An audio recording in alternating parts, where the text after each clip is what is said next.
Hello, I'm so excited to start a new chapter, metric measurement in math. And it starts, as always, with a story about our friends Haley and Horatio. So I'm going to read you that story now so that we can get learning about metric measurement. Okay, Shenandoah Shivers.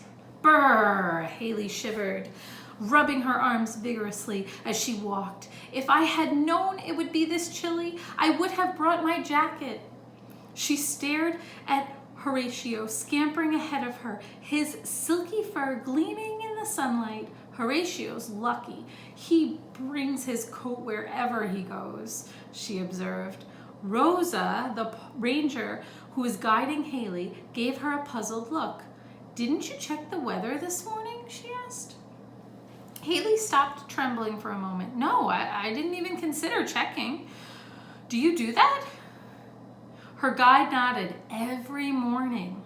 The weather at Shenandoah National Park can be unpredictable sometimes. I found that I enjoy my day better when I'm prepared." And preparing involves more than just checking the weather. Haley admired a small waterfall as she hiked past, then turned to Rosa. "Then what else do you do to prepare?" she inquired. "Well, I'll use today's hike to Rose River Falls as an example," Rosa said. She began to count on her fingers. "First, I find out how long the hike will be so I know what to expect. Today's hike is around 2.5 miles round trip, which is about 4 kilometers. Next, I'll check the weather to see what I should wear. Today I read it will be 10 degrees Celsius, which is around 50 degrees Fahrenheit." "No wonder I'm chilly," Haley exclaimed. Rosa smiled. "Right, I knew I would need a jacket," she continued. "The next thing I consider is my water supply. I wanted to stay hydrated on the hike today, so I packed about 2 quarts of water, or 2 liters. And finally, I checked how high we would be climbing. Today's hike ascends 720 feet, which is around 220 meters. Sometimes I bring gum with me to chew if I'm hiking to a high elevation so I can keep my ears from popping, but I decided I wouldn't need it today." Haley looked impressed. "So you use math every day to help you prepare?" she said. "I knew math was helpful, but now I see that math can even help people enjoy their lives.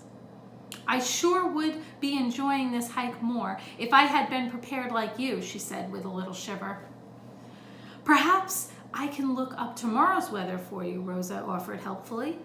"But look where we are now." They had finally arrived at the falls. The two stood motionless, admiring the water tumbling over the rocks in the glittering cascade. "This waterfall is 67 feet high, about 20 meters, Rosa said. "It certainly is beautiful. It looks like Horatio has found a good view," Haley said. Horatio had climbed out onto a long branch, thin, that stretched across the water. Suddenly, a gust of wind made him lose his balance, and he toppled into the water with a squeak. Haley gasped, "Are you okay, Horatio?" She watched as he swam to shore and then scrambled onto the banks and shook himself like a dog. He sat on the rocks. His whiskers quivered with cold. Reaching into her backpack, Haley drew out a small towel. "At least I was prepared for something like this," she chuckled. As Haley dried Horatio off, Rosa pulled her phone out. "While we're here, we might as well look at the weather for tomorrow. Looks like it'll be 20 degrees Celsius, she said. "Thanks, Rosa," Haley said. "So should I wear a jacket tomorrow or not?" What do you think?